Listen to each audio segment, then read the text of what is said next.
नमस्कार दोस्तों, कैसे हैं आप लोग। आशा करता हूं कि आप सभी अच्छे हैं।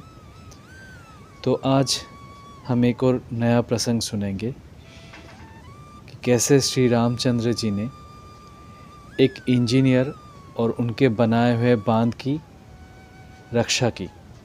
तो आइए सुनते हैं। उदासीन संप्रदाय के महान संत स्वामी रमेशचंद्र जी महाराज ने एक बार अपने गीता प्रवचनों के दौरान एक अंग्रेज़ इंजीनियर के जीवन की श्री राम भक्ति के प्रत्यक्ष चमत्कार की घटना सुनाई थी। वो अंग्रेज़ इंजीनियर उन्हें बिहार में साधु वेश में विचरता हुआ मिला था। स्वामी जी ने बताया कि एक अंग्रेज़ इंजीनियर ऑफिसर को कषाय वस्त्रधारी परम वैष्णव साधु के वेश में देखकर मुझे बड़ा आश्चर्य हुआ और मैंने उसे अपने पास बैठाकर पूछा, महाराज, आपके जीवन में ये अद्भुत परिवर्तन कैसे हुआ। उत्तर में वो फूट फूट कर रोने लगा और लंबी सांस लेकर बोला, हाय, मैंने धर्म भूमि भारत में जन्म नहीं लिया। मेरा इतना समय व्यर्थ ही बीत गया जो मैंने श्री सीताराम जी का भजन नहीं किया। फिर उसने मुझे अपने जीवन की आश्चर्यजनक घटना सुनाते हुए कहा, मैं एक इंजीनियर था और इंग्लैंड से बिहार में एक बड़ा डैम यानी बांध बनाने के लिए इंचार्ज के रूप में भारत आया। बांध बना रहा था कि अचानक बड़ी भयंकर वर्षा होने से बांध टूटने का खतरा पैदा हो गया। बांध में दरारें पड़ जाने से इस बात की पूरी संभावना हो गई कि बांध अब नहीं बचेगा, अवश्य ही टूट जाएगा। मैं बांध के टूटने पर अपनी और अपने देश की बदनामी के डर से उदास और हताश हो गया था। एक दिन मैं इसी चिंता में निमग्न बांध पर टहल रहा था कि देखा, बांध पर काम करने वाले पूर्वीय मजदूर बांध से कुछ दूरी पर गाना बजाना कर रहे हैं। मैं ये जानने के लिए कि ये सब मिलकर क्या कर रहे हैं उनके पास गया। उन पूर्वियों ने उस स्थान पर एक छोटा सा मंदिर बना रखा था। उसी के सामने खड़े होकर वे सब लोग मिलकर तन्मय होकर गाना बजाना कर रहे थे। मैं इस रहस्य को नहीं समझ सका क्योंकि ऐसा दृश्य मैं अपने जीवन में पहली बार देख रहा था। मैंने उनसे कीर्तन करने का कारण पूछा तो उत्तर में उन मज़दूरों ने मुझे बताया कि साहब, ये हमारी इष्ट देवी श्री सीता देवी का मंदिर है। हम उन्हीं का कीर्तन कर रहे हैं। जो इस मंदिर में श्री सीता जी के सामने सच्चे मन से प्रार्थना करता है, उसकी इच्छा पूरी हो जाती है और उसके सब कार्य सिद्ध हो जाते हैं। मैंने उनसे कहा कि तुम लोग मेरी ओर से अपनी देवी सीता जी से प्रार्थना करो कि मेरा बांध बच जाए, टूटे नहीं। यदि बांध बच गया तो मैं श्री सीता देवी जी का बहुत बढ़िया मंदिर बनवा दूंगा और उसका सारा खर्च मैं दूंगा। मज़दूर बोले, साहब, पहले आप दोनों हाथ जोड़कर हृदय से सीता माँ से प्रार्थना करें कि वे आपके संकटों को दूर करें। इसके बाद हम प्रार्थना करेंगे आपकी ओर से।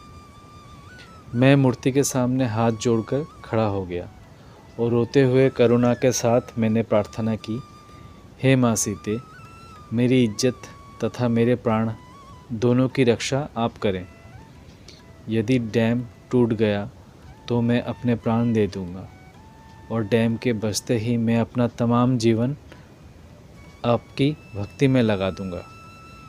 बाद में उन मज़दूरों ने भी मेरी ओर से देवी के सामने सच्चे हृदय से प्रार्थना की और बहुत आत्मविश्वास के साथ कहा, जाओ, तुम्हारा काम हो जाएगा। मैं वापस अपनी कोठी पर आ गया। उसी शाम को जोर की बरसात शुरू हो गई। मैंने सोचा कि आज बांध नहीं बचेगा, ये अवश्य ही टूट जाएगा। मेरे मन में आत्महत्या करने का विचार पैदा हो गया। इसीलिए मैंने अपने हाथों से वसीयत लिख दी। मैंने लिखा कि मैं अपनी और अपने देश की इज्जत ना बचा पाने के कारण अपनी इच्छा से आत्महत्या कर रहा हूँ। इसमें किसी और का कोई दोष नहीं है। ये लिखकर मैं डैम की ओर चल पड़ा। मैंने निश्चय किया कि मैं डैम पर जाके खड़ा हो जाऊंगा और जब डैम टूटेगा तो उसके साथ ही मेरी मृत्यु भी हो जाएगी। मैं डैम पर गया तो उस समय बरसात हो रही थी। मैं डैम पर चढ़ गया, तभी मैंने देखा कि डैम के नीचे 2 नवयुवक खड़े थे। उनमें से एक का रंग गोरा और दूसरे का रंग सांवला था। गोरा नवयुवक अपने हाथों से ज़मीन से मिट्टी उठाकर सांवले नवयुवक को दे रहा था और सांवला नवयुवक मिट्टी को दरारों में भर रहा था। मैंने देखा कि दोनों ने अपने माथे पर मुकुट बांध रखे थे और उनके कंधे में धनुष बाण हैं। दोनों नवयुवक बहुत ही सुंदर थे। ये सब देखकर मैंने पूर्वीय मजदूरों को ज़ोर ज़ोर से आवाज़ देकर अपने पास बुलाया और कहा कि जल्दी से यहाँ आओ और इन दोनों नवयुवकों को बांध पर से हटाओ, नहीं तो ये दोनों नवयुवक मर जाएंगे। मजदूर दौड़े हुए बांध पर आए और बांध पर आकर उन्होंने देखा तो वे दोनों ही नवयुवक उनको दिखलाई नहीं दिए। पूर्वियों ने कहा, साहब हमें ये नवयुवक नहीं दिखाई देते। मैंने उन पूर्वियों को बताया कि एक नवयुवक सांवला है, दूसरा गोरा है। दोनों ही माथे पर मुकुट बांधे हैं तथा कंधे पर धनुष बाण लिए हैं। ये सुनकर पूर्वियों ने कहा कि साहब वे नवयुवक नहीं, वे तो साक्षात श्री राम और श्री लक्ष्मण जी हैं। आप बड़े भाग्यशाली हैं कि आपको उनके दर्शन हो गए। अब आपका डैम कदापि नहीं टूटेगा। आप निश्चिंत हो जाइए, क्योंकि जिन भगवती श्री सीता जी महारानी के सामने आपने प्रार्थना की थी, उन्हीं के स्वामी स्वयं अपने हाथों से आपके डैम को बचाने की तैयारी कर रहे हैं। इतना सुनने पर मैं बेहोश हो गया और मुझे वहाँ से हटाकर मेरी कोठी पर पहुँचाया गया। होश आने पर राम लक्ष्मण जी ने मेरे लिए अपने हाथों से बांध बचाने का काम किया। ये सोच मैंने अपना सारा जीवन उनको समर्पित कर देने का निश्चय किया। बांध बच गया और मैं उसी समय कोट, बूट, टोप, टाई, धन सबको अत्यंत तुच्छ समझकर संन्यास लेकर जंगल की ओर चल दिया। अब मैं हर समय श्री सीताराम जी का भजन करता हूँ और जो कोई मुझे मिलता है उससे हाथ जोड़कर यही प्रार्थना करता हूँ कि माय चाइल्ड प्लीज़ से सीताराम, मेरे बच्चे कृपा कर सीताराम कहो। श्री सीताराम जी के शब्द के कहने से, उनका नाम लेने से मुझे अपार शांति मिलती है, प्रसन्नता होती है। दुख है तो मुझे इसी बात का कि मैंने इस परम पुण्य भूमि भारत में पहले से जन्म क्यों नहीं लिया।